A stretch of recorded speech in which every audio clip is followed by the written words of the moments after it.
Hello, everyone, and welcome to the Tuesday Night Live show for January 18th, 2022. Tonight's special guest is Santa Tom Cortemeglia, who will be joining us tonight from Nashville, Tennessee. So everyone stay with us. Got a great show lined up as always, and we'll be coming back right after this message.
Hey, welcome back to the show. We're so happy to be with you tonight. I'm Santa Bob, and at this time, let's introduce my co-host, Santa Barry, and our show producer, Angela. Hey, everybody. Welcome from Northwest Alabama here. Good to have you with us tonight, and thank you for being our guest. And Angela is the producer behind the scenes, so she says hello to everyone. Okay, so season 2 of the Tuesday Night Live show got off to a great start last week, and we are so delighted that you have joined us for our second night of the new season. We're dedicated to always bringing you meaningful content relevant to our commitment of helping raise your professionalism as an entertainer. Let's kick off tonight's show, starting with you, our viewers. If you like our show and want to help spread the word, remember, it costs nothing. Yep, our show is free and always has been from the very beginning. Barry? Everybody, at this time, reach over there, give us a like and a share. Help build the viewership of this program tonight. We know you have a choice with your time on Tuesday night. Thank you for being with us. And we announced last week, but we're going to go ahead and put it out there again tonight that we are so excited to have Sleigh Driver Apparel Company. Santa Derek Dugan is returning as one of our major sponsors for the 2022 season. And we're going to catch this.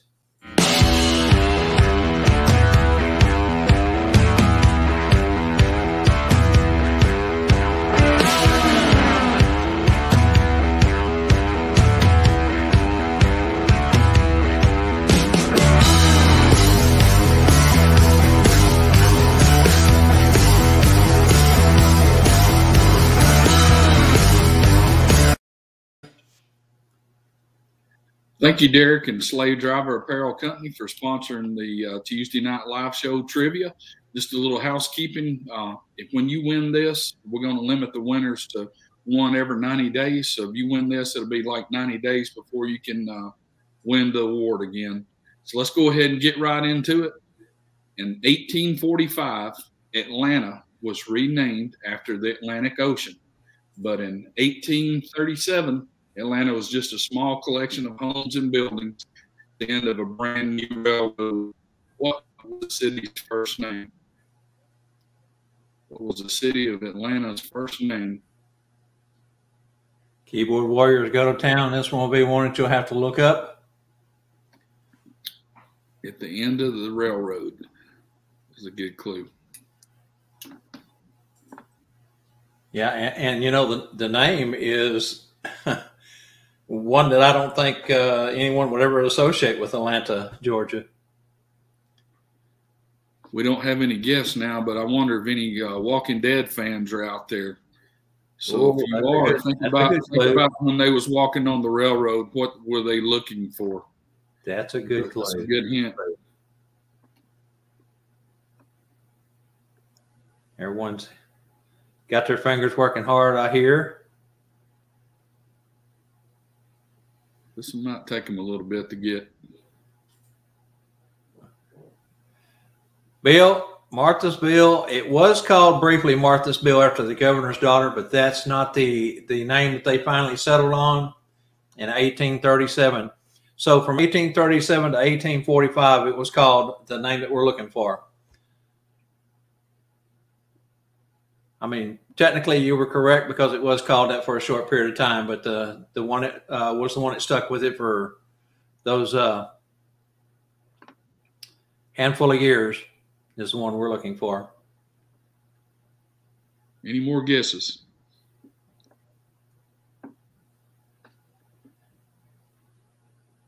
And, you know, of course, Sleigh Driver Apparel, everyone associates Derek Dugan with Lake Lanier because he and Kim live there on the lake or near the lake. And, of course, Atlanta is part of the Atlanta area. That's where we base these questions off of.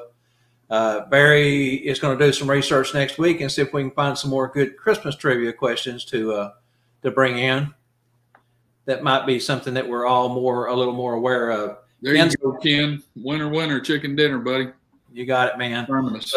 So Ken, in the comment bar off to the side, if you would, please, sir, or send us a PM, either me or Barry, your address, and we'll get that to Derek, and he'll get your gift out to you. I'm not sure what he's giving away this week, but whatever it is, I'm sure it'll be nice. Sleigh Driver merchandise. All right.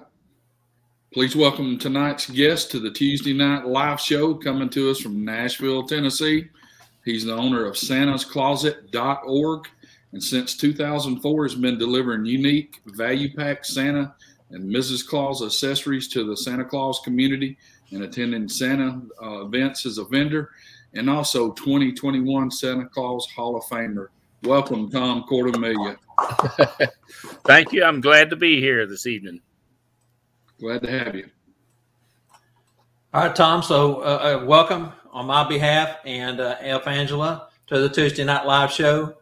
So most folks may not know that you grew up in the Houston, Texas area, graduating from high school way back in 1961. It's a long way back.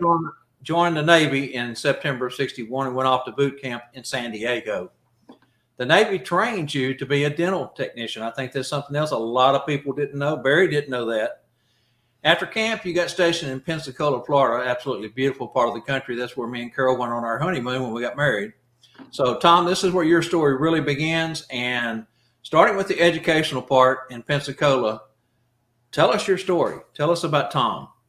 Well, when I was stationed in Pensacola as a dental tech, I liked what dentists did. I thought I could be a dentist. All you got to do is go to college and then dental school. And so that's what I did. After while I was still in Pensacola, I started going to Pensacola Junior College at nighttime. And then I stayed out there a year after I got off the active duty, but stayed in the reserves and did my weekend drill in my 2 weeks. I mean, weekend drill once a month and my 2 weeks active duty every year. I did that for a while. Then I went back to Texas. I finished up a bachelor's degree, a master's degree. I went and taught high school biology for 4 years down in Lake Jackson, Texas. And then in 1974, I moved back to Dallas, Texas, and went to Baylor College of Dentistry, graduating in 1978.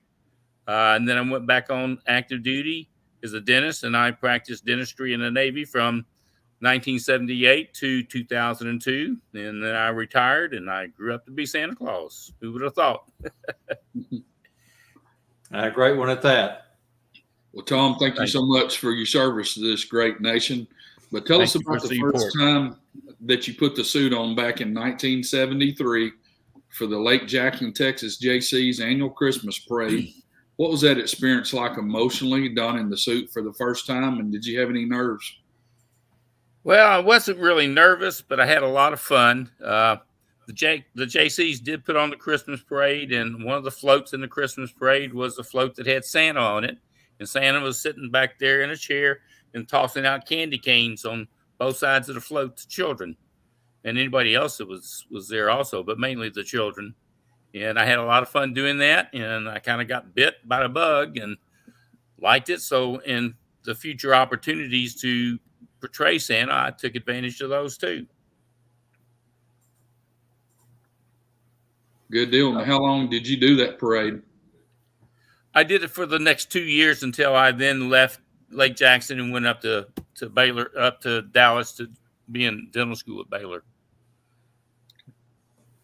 Very good, Tom. So tell us, did you learn anything from that first event? Looking back, is there anything you wish you had done or different or had known as a first-time Santa? Well, since it was just a parade and you were handing out candy canes, you didn't get really to interact with the children that much. I mean, they didn't come and sit on your lap and tell you what you want, what they wanted, and that type of thing. So, but I did learn that it was a lot of fun. Yeah, parades are kind of special. Not everyone has been able to do a parade. Everybody wants to, but they're so few and far between to be lucky enough to be able to catch a parade, and for you to do it for the first time, that to me was really special. Well, Tom, let's move forward to talk more about your time in the Navy and the various events you did for your wife's club and the Morale, Welfare, and Recreation Committee that you was on there. Well, when I was in the Navy and did various events, first of all, we started off when I was in Holy Loch, Scotland. I wasn't portraying Santa, but I was a department head on the ship.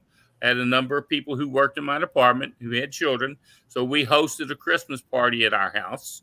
And there was a senior chief petty officer on the ship that did portray Santa.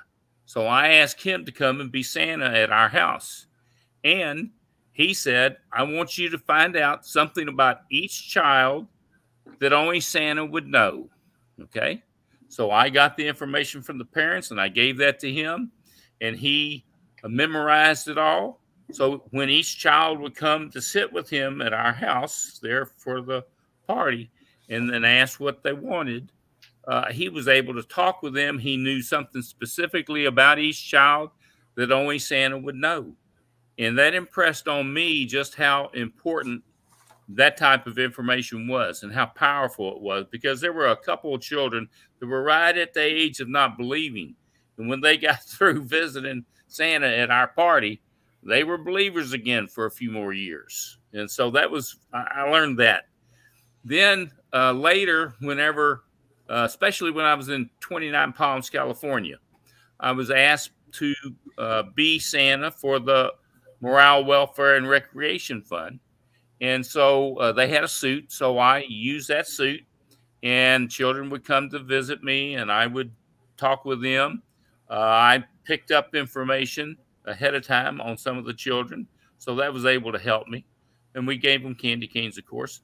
But after that, my wife is a pretty good seamstress, and so she would need to go down to 29 Palms is up in the high desert. She would need to go down to Palm Springs to do shopping. So we went down to Palm Springs to a fabric store, and I said, I'll meet you back at the register. And so when I got back to the register and she was there, I had a pattern for a Santa suit. I had all the material for a Santa suit. I had everything that we needed, because she was going to make me, she did make me my first Santa suit. And I bought of course, I couldn't be fat like I am now, and I couldn't have all this hair and beard going on.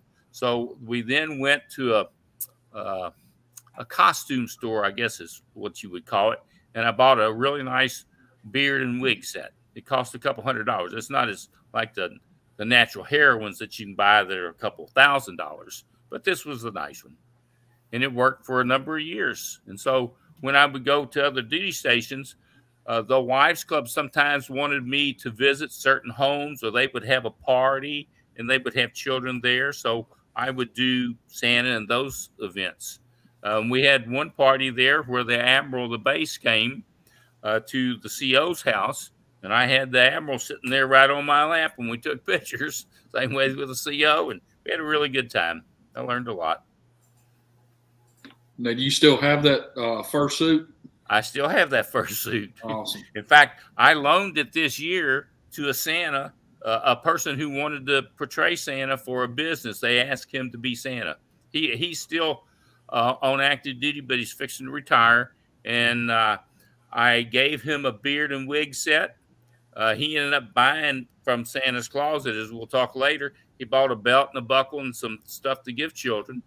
But he had a good time doing that for about 3 or 4 different days on 2 different weekends. That's great. Yeah, I know here in the second part of the show, we talk about the different gigs and you working for them all. But since you mentioned asking questions about what the children had gotten or their favorite pet or, favorite color, that kind of thing, I've got to share a little story with our audience.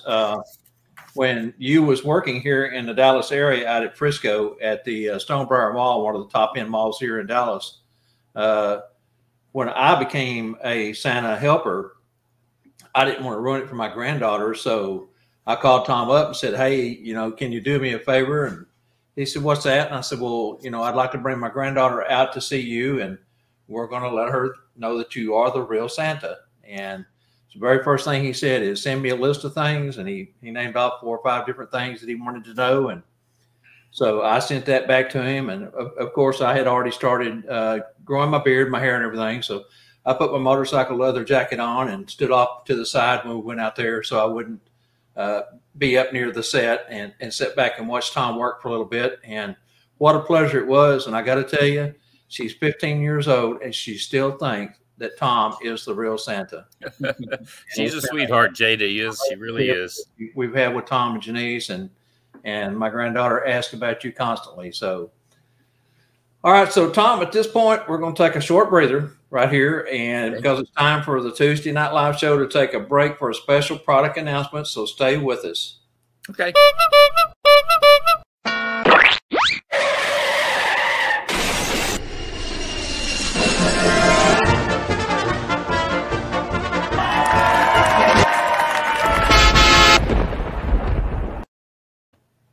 So stop the show. It's time for the Tuesday Night Live Showstopper Special. For this week's StuffForSanta.com Showstopper Special, of course, we always go straight out to the head clown at large and in charge, Daisy May. Yeah. Hey, guys, how are you? We are doing great. See you. Fantastic. Well, I'm enjoying this show. Love hearing Tom talk. I think Tom loves hearing himself talk, too. But that's all right. We all love him.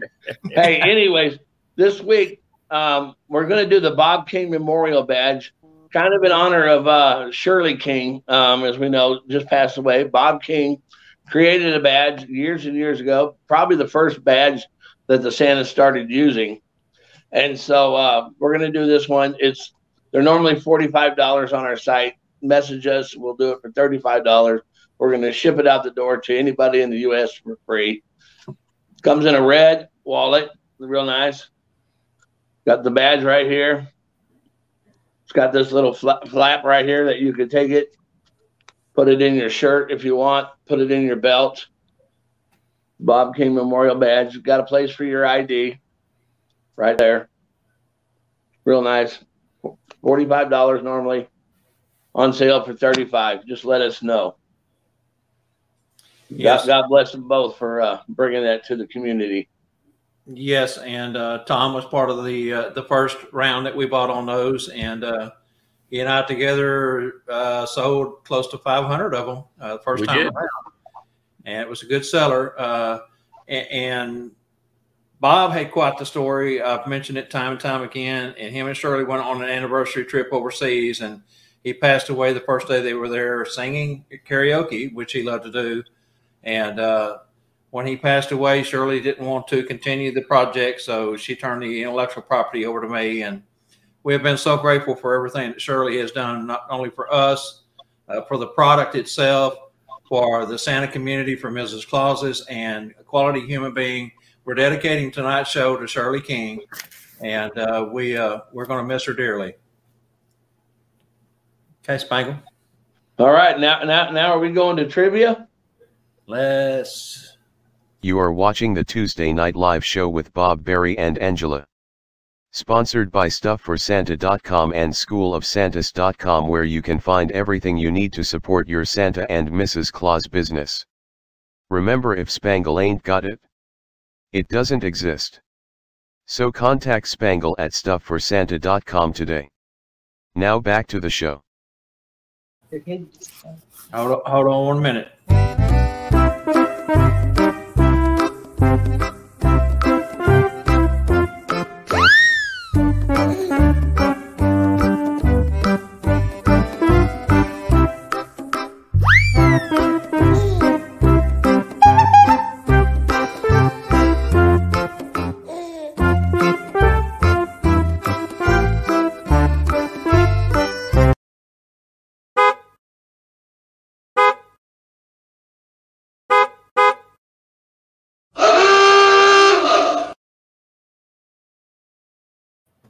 Okay, so trivia number 2 is sponsored by StuffForSanta.com and SchoolsForSanta.com, and we'll turn it back over to Spangle.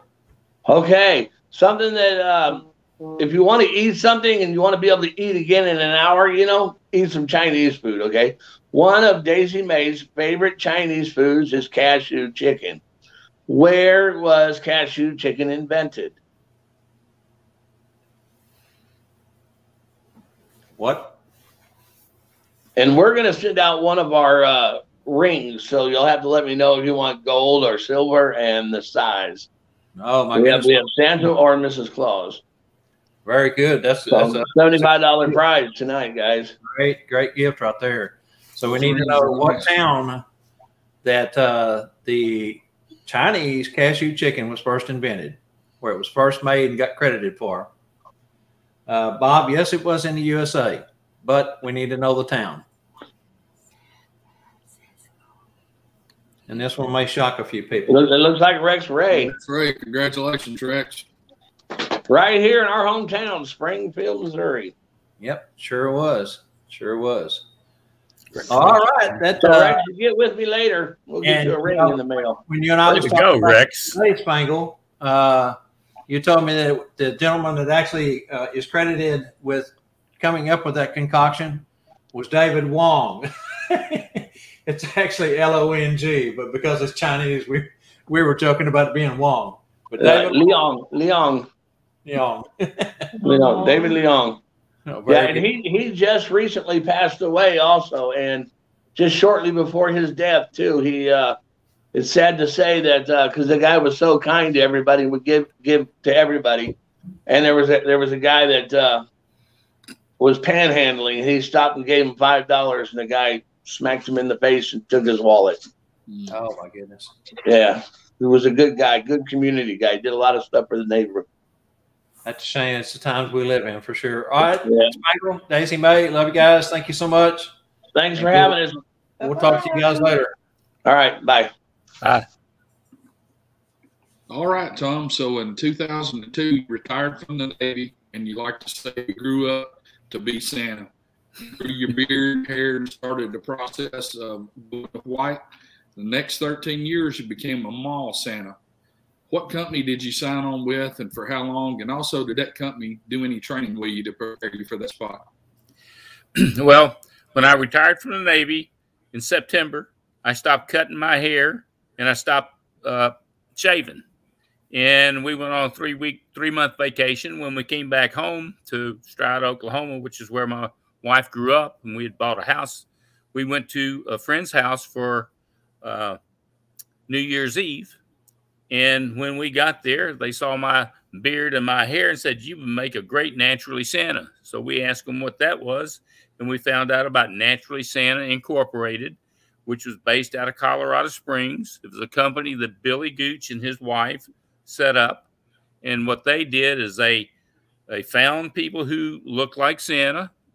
They trained them. They were one of the very first companies that did any training at all. We had training twice a year, okay? And then they would go out on the road after they took the pictures at the photo shoot and go to the malls and get us jobs at various malls. We were all mall Santas. At one time, they had as many as 75 different Santas working at malls all across the country. And I did that for the first 8 years.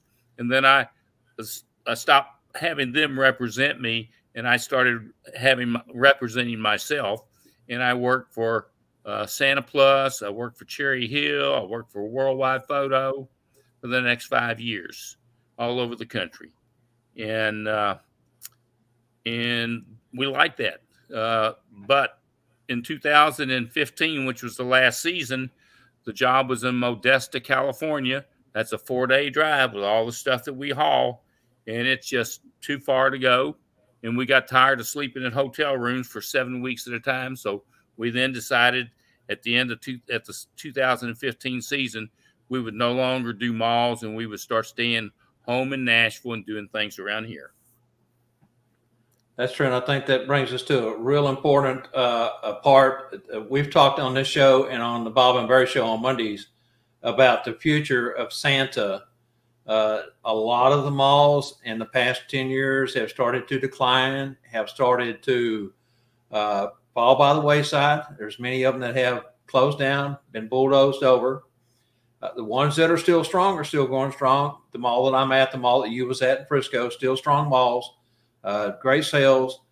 But what you done next was one thing that has intrigued me from the get-go, and you and I have had this conversation many a time. Spangle's been in on this conversation. Tell us what you done next and how it's changed your whole Santa career.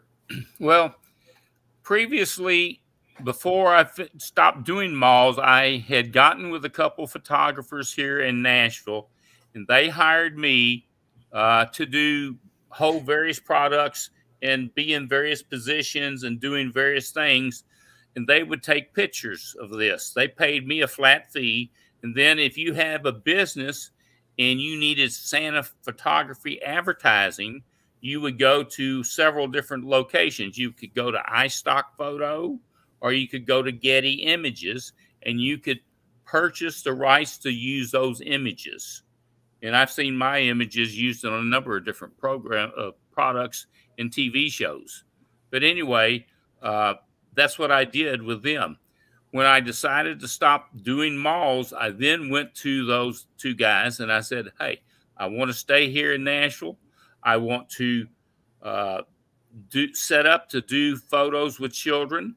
I don't want to work by the hour. I want to be on a 50-50 basis.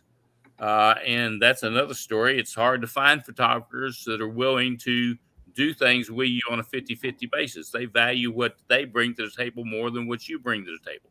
But you can find them, okay?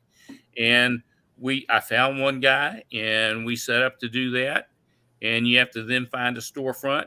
You need some social media advertising. That's the key to the whole thing, is the social media advertising, so people know to come and see you instead of going to Bass Pro or going to the mall. And that's what we've done for the last 6 years now. We've completed 6 seasons doing that, and it's worked out very, very well.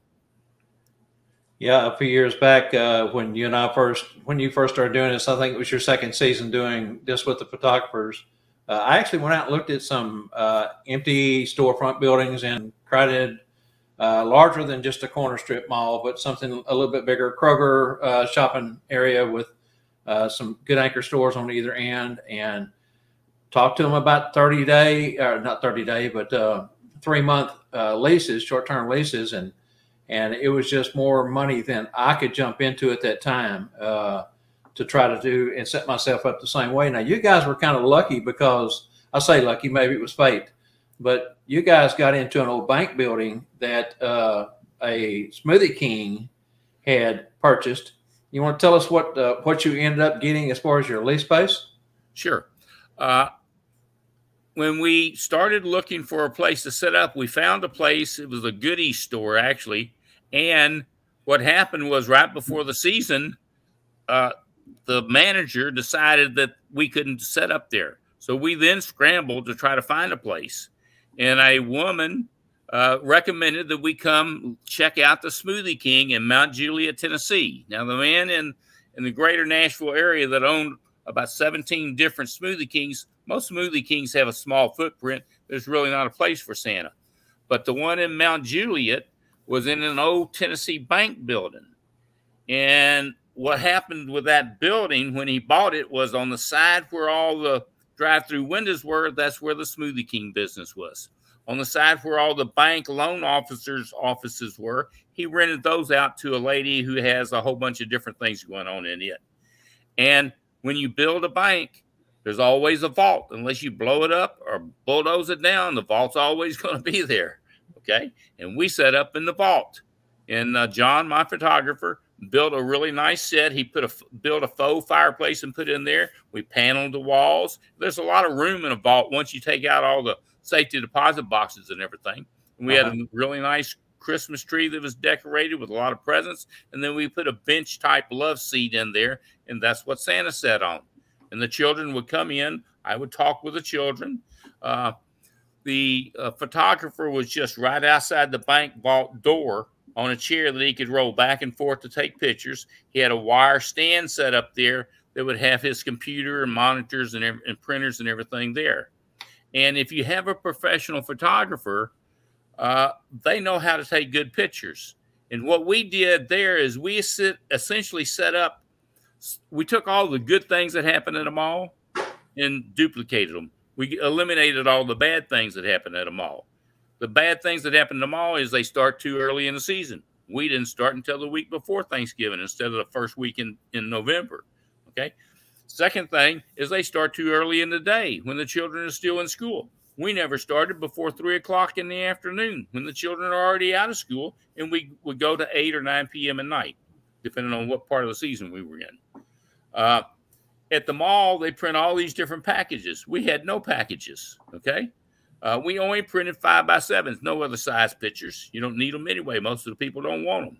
Right. We printed 5x7s. The first picture cost you $15, and anything after that cost you $5.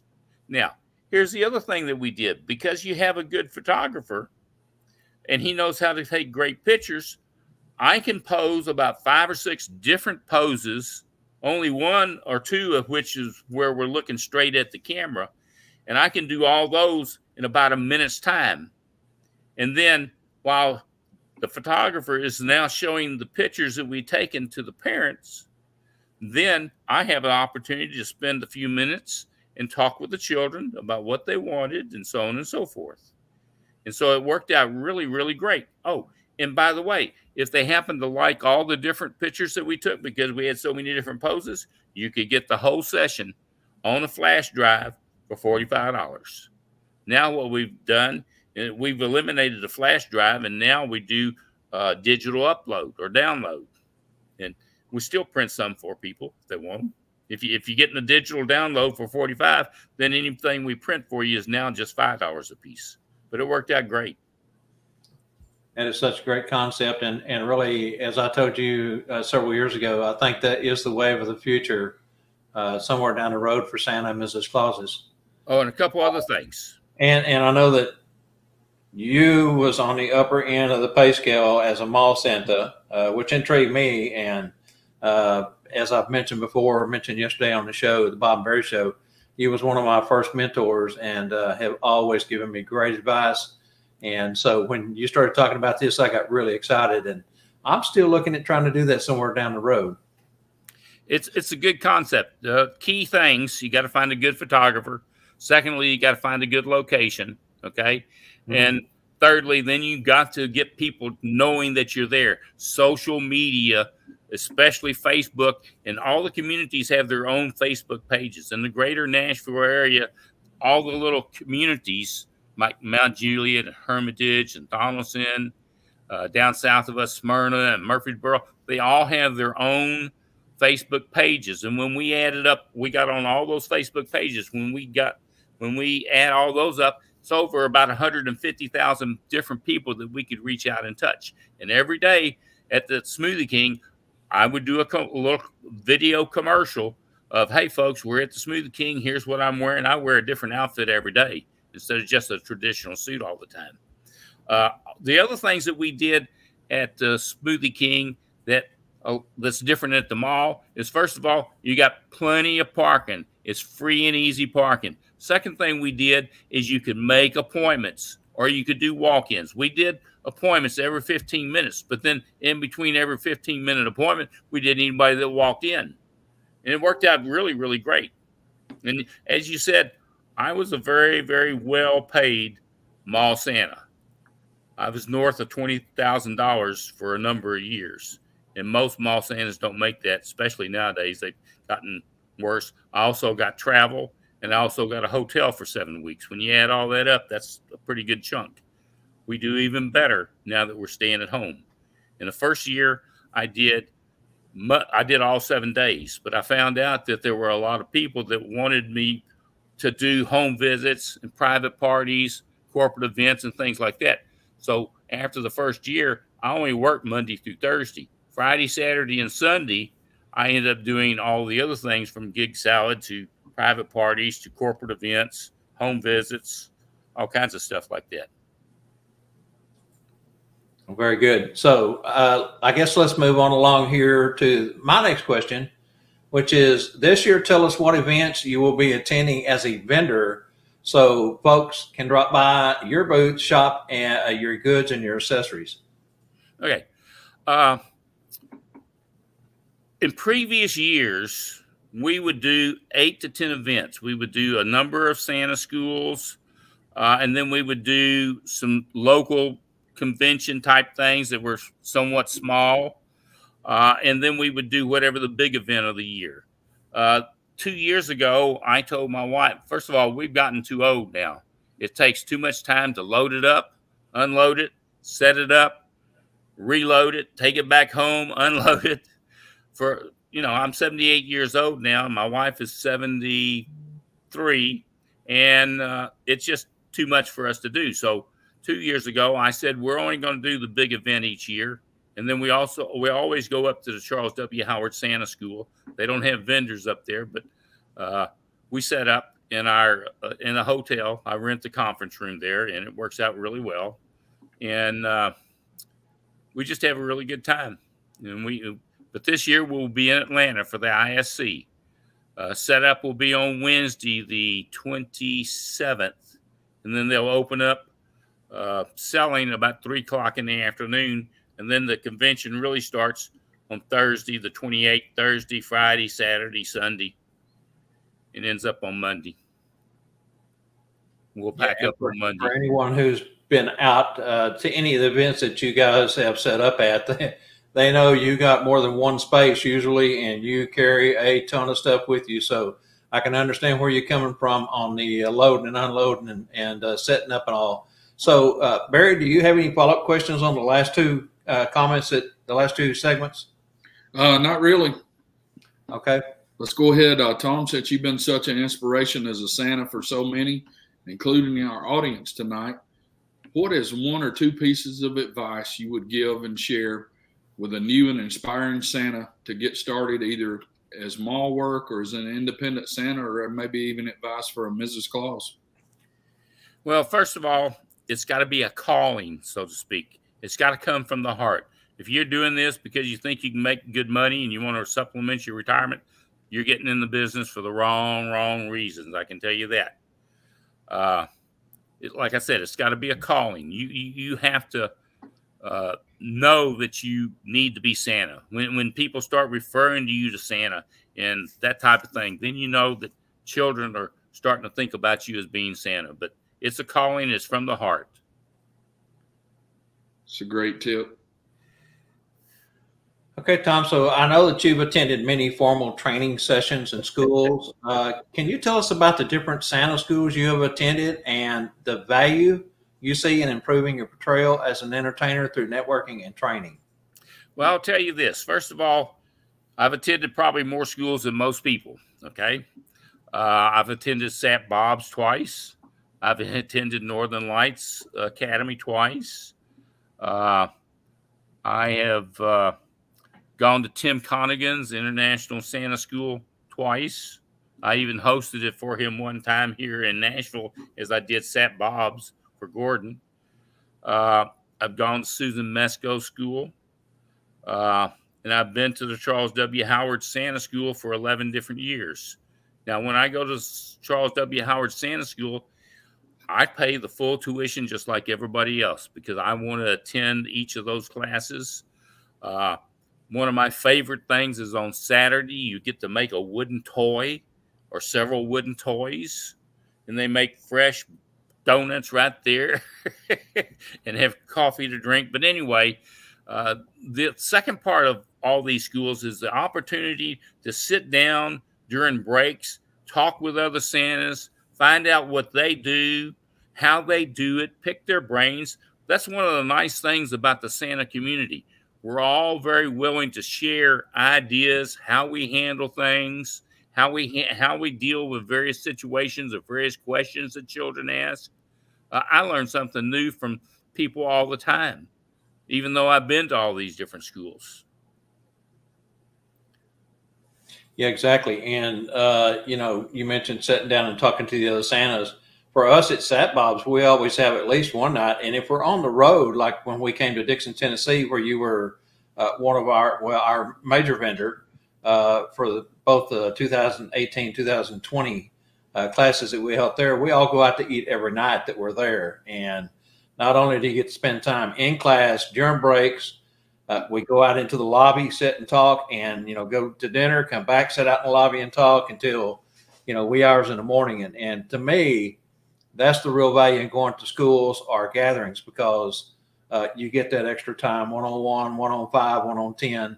And that's where a lot of a lot of stuff real, you learn real that ideas come out and sharing. And Tom, you made a great point. You've been a Santa a long time, and you never quit learning. So that's for sure. Always be open to learning new things. Well, Tom, you've covered so much here tonight, and I have one last question for you here. Out of all the years and the different types of Santa visits that you've done, is there really one special moment or story that you'd like to share while you were performing? Well, when I was part of Naturally Santa, one of the things that we did was when a child came to see us that had a special situation or story that they had to tell, we always gave that child a bell. And that's really, really important. I see a lot of special needs children, and I give every single one of them a bell. It has a little leather strap on the bell, and it's not these cheap bells. It's the good brass bells, not the tinny ones.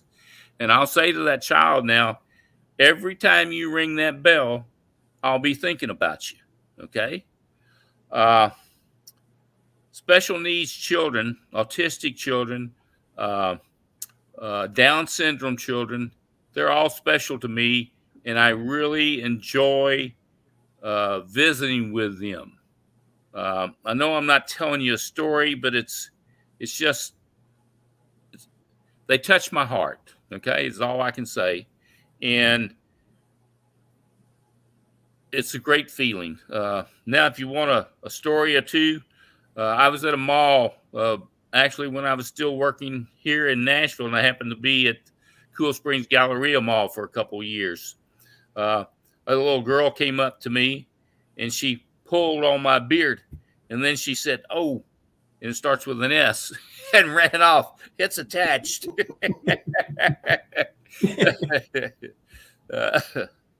But anyway, that's about what I need to say on that. Yeah. Speaking of special needs, most of us that work in malls, we do see a lot of special needs, and I'm like you, Tom. They are so special. Every child looks at Santa and a lot of adults as larger than life, but to a special needs child, it's so much more than that, and it's something that they don't get to experience every day like a lot of children do. We go out to the grocery store, or go out to different places in public. Children see us, and you hear those whispers and tugging on mom. I think it's Santa, but special needs children, that's just it just doesn't get any better than that. I'm like you; they pull at my heartstrings. They do. Me too. I always try to make sure I tell them that Santa loves them. Make sure they hear that from my lips. But and I always, when I'm visiting with children, especially home visits, I will always do a couple of things. Okay, I'll say, always be kind and nice to everybody. It'll get you a long way in this world. And the second thing I always tell them, and the parents love this, that's when they start to perk up when I'm talking about this. I say, now, always, always, always do everything that your parents want you to do, because it's important that you do that.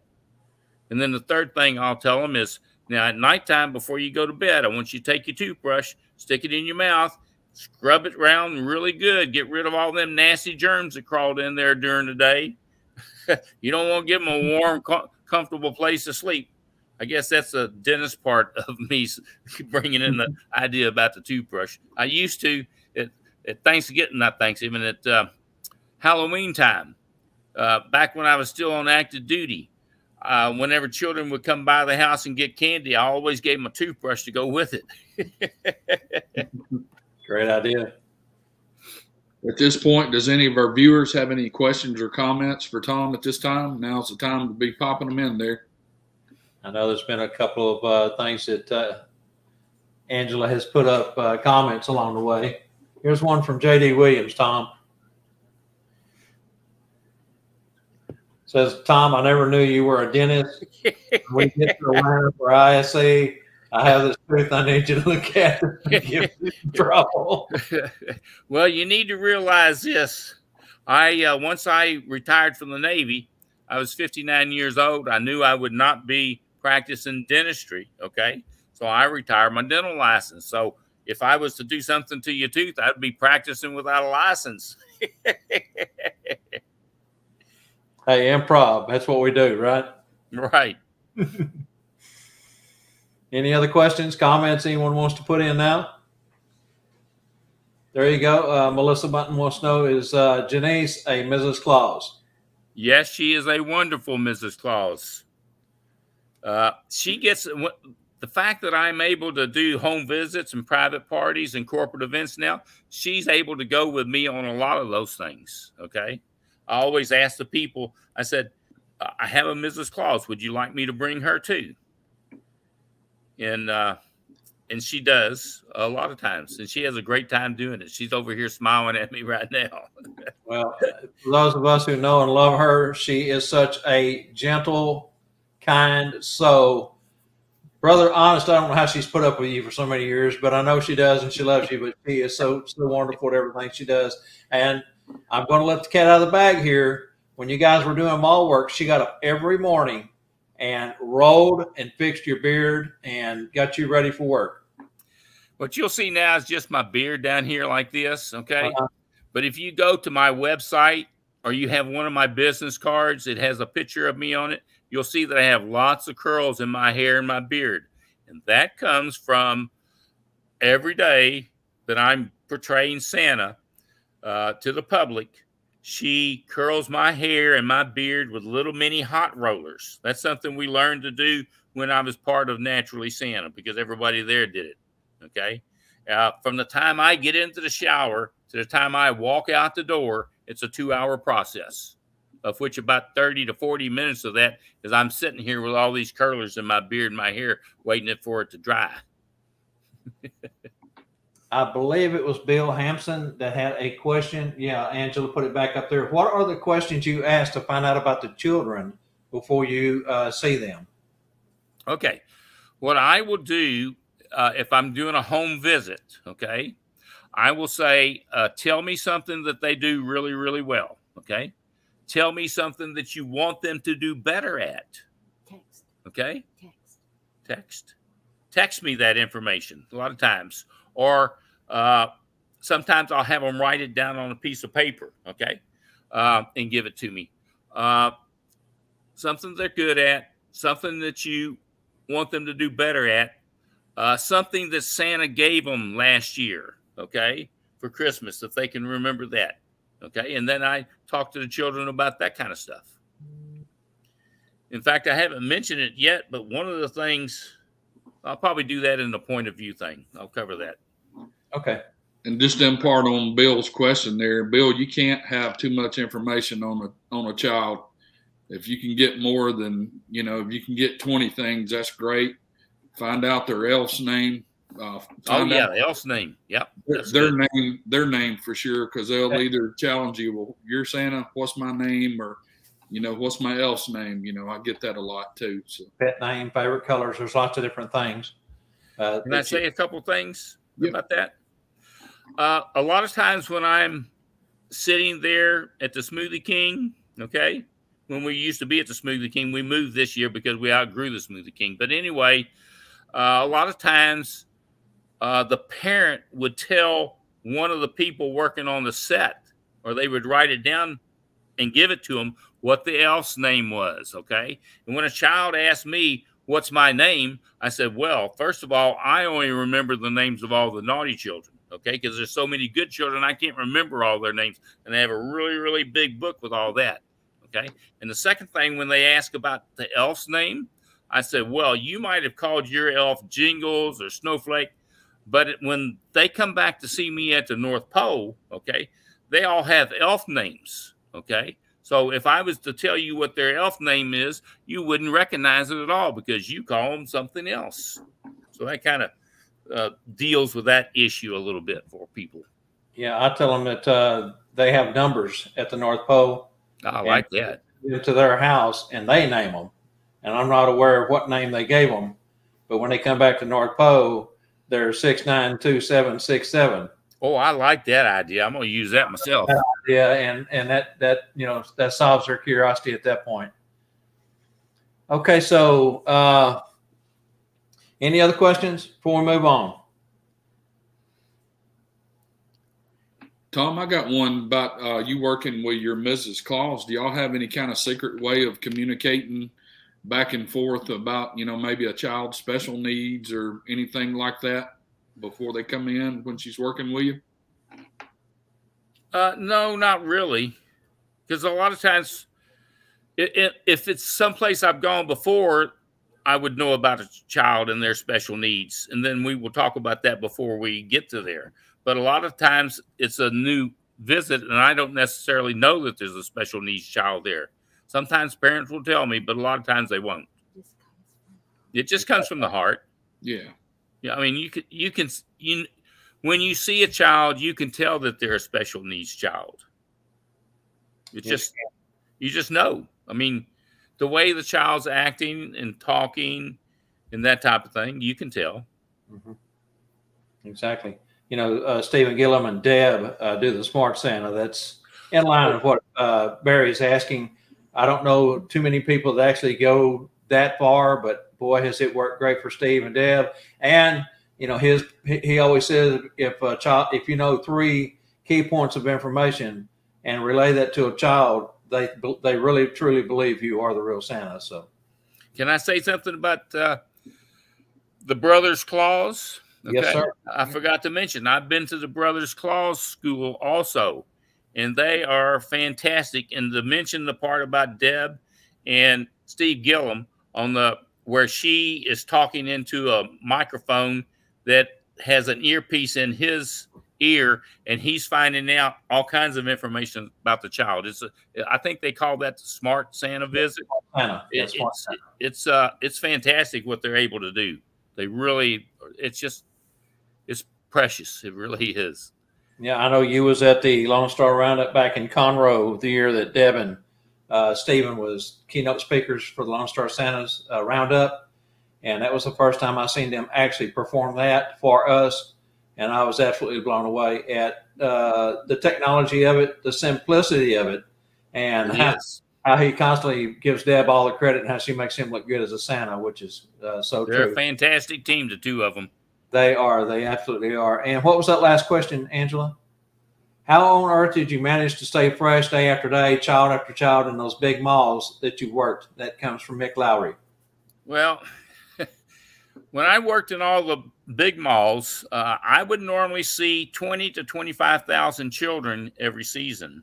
And the way I know that it was that many is because the mall would tell me, I would ask the mall, how many giveaway items did they purchase that we gave away to each child that came. That's how I was able to gauge about how many children we would see. And you stay fresh mainly because you're enjoying what you're doing. And again, it's from the heart. It really is. I mean, yeah, I would be tired at night when I would get back to the hotel room, but I wasn't tired while I was on the set. Okay. You feed from the children. The children give you that energy, Yeah, they do. They really do. Child is a little bit different, little different visit. It may get monotonous, but boy, do they pump you up. All they've got to do is come walking towards you with that big smile, and your heart just goes to, instantly you got energy. What was that, Bob? Put that back up, Angie. At the mall, when they give a list, I talk to them. Then I get the parents to put their address on there and send it back to them in 5 years. I like that. Good point. Fantastic point. Okay, any other comments or questions? We have some great questions already. I love the interaction that everyone's given us tonight. Tom is such a great guest, full of so much information. Okay, I don't see anything else at this time. We'll give you just a moment more if you want to type anything in. I don't know if we missed any up through there. I think Angela covered them all pretty well. So, Tom, I always say things happen for a reason. And the reason the Lord brought you and Janice into me and my family's lives was one of our many blessings, truly from our heart. Thank you for being my great friend and mentor. I owe so much to you, Janice, Gordon Bailey, I love you, man. No one is more deserving to go into the Santa Claus Hall of Fame than you. Congratulations again from me and my family.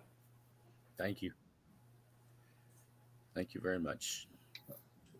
Congratulations, Tom, and stay with us, because at this point, we're going to close out the show with a segment called Santa's Point of View. We use this time to give out helpful tips. And would you do us the honor to give us a tip here for the Santa's Point of View, or a Tom tip about this?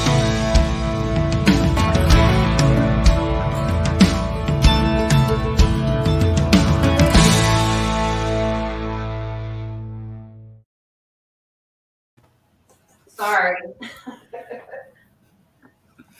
Go ahead, Tom. Okay. Here's my point of view. Okay. You need to learn something about every single child. Okay. A lot of times throughout the year, if I'm at a grocery store filling up my gas tank, a parent or a grandparent will come over and say, "Oh, I wish my child or my grandchild was here, because I would like them to be able to see you." So what I do, and I started doing this when I was working in Frisco at Stonebriar Center Mall. At the hotel, a man came up to me and said, "If I was to turn on my phone, could you talk to my children?" Now, this is not a live chat. This is where they're videoing me. And it was so much fun doing that, and it takes so little bit of time. What I do is I ask 4 questions. I have them write it down so I can have it on a piece of paper and I can look at it as I'm getting ready to do the video. Okay. I want to know the child's name. I want to know how old they are. I want to know something that they do very, very well. And I want to know something that you want them to do better, like listen to mom or listen to their teachers, or not beating up on their brother or whatever. Okay. And I would like to know something of what Santa gave them the previous year. And then I will talk to those 4 or 5 different issues in that video. And like I said, it takes less than a minute to do all that, or a couple minutes at the most, when the camera starts to roll. And then I tell them, don't take this off. Once you show it to them, don't take it off your cell phone, because they're going to want to see it again and again. And I've even had the luxury of coming across a couple people more than once. And I had done the video, and then they reminded me about the video. And they said, "You know, you were right. Don't take it off the phone," because they're going to want to see it again and again. But children is why we do this. They just touch my heart. Okay. And that's why I do it. That's just, I'm speechless at this point, I guess. One last thing. Santa's Closet will, quote, cease to exist in 2024. In 2023, in September, I will turn 80. And I promised my wife that I will stop the business, I will sell the business, or whatever. So if anybody out there happens to be interested in wanting to have a business like Santa's Closet, contact us, okay? And I will tell you how we got every product that we had. And we have about 400 or so products. First of all, it's something I had to want, okay? The second thing is, am I willing to pay the retail price that they're asking for that item? Because I think I'm just an average, everyday Santa. And if I want it, other people are going to want it.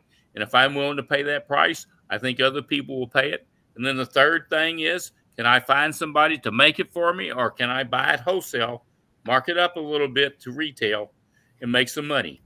And that's how all these products came to be in our inventory.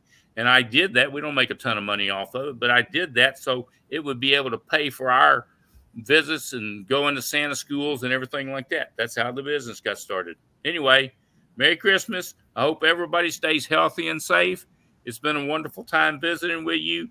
And when Phil Wentz called me to tell me about the International Santa Claus Hall of Fame,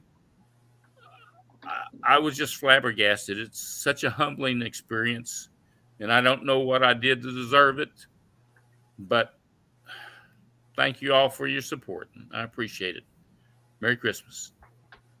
Well, Tom, on behalf of my co-host, Santa Bob, Melf, Angela, thank you for coming on the Tuesday Night Live show to share your story and your expertise. And again, congratulations so much from me and my family and from the Santa community on your induction into the Santa Claus Hall of Fame in 2021. Great job. All right, everyone, now it's time to invite and share others to our weekly Tuesday Night Live broadcast. Also on Mondays, you can catch the Bob and Barry Show at 3 p.m. Central, as well as invite others to our 2 Facebook groups. You can find us at Santa in the Business of Being Santa and Sat Bob's Live. Hope to see you there. Tom, again, love you, man. Thank you. Send our love to Janice.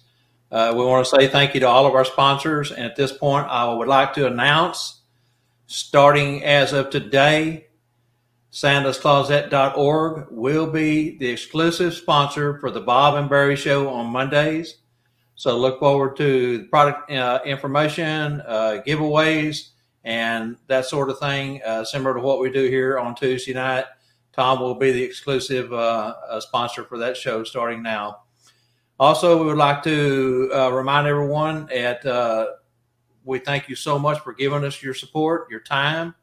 Remember, you can catch the recorded replays of every Tuesday Night Live show, as well as the Bob and Barry Show on Sat Bob's home group, Santa and the Business of Being Santa, and Sat Bob's Live. So, Tom, if you will, stick around. When we close out the show, we'll go back into the green room. We'll chat for just a moment before we let you go. Okay. Remember to join us for the next Tuesday Night Live show each week, 7 p.m. Central, same Claus time, same Claus channel. Thank you, Tom. Thank you, Barry. Thank you, Angela. Thank you to our audience, our viewers, Spangle, Derek Dugan. God bless. We'll see everyone next week. Thanks, everybody. We love you. God bless you. Thank you, Tom. And remember, we do this. Be Claus, we care. We do.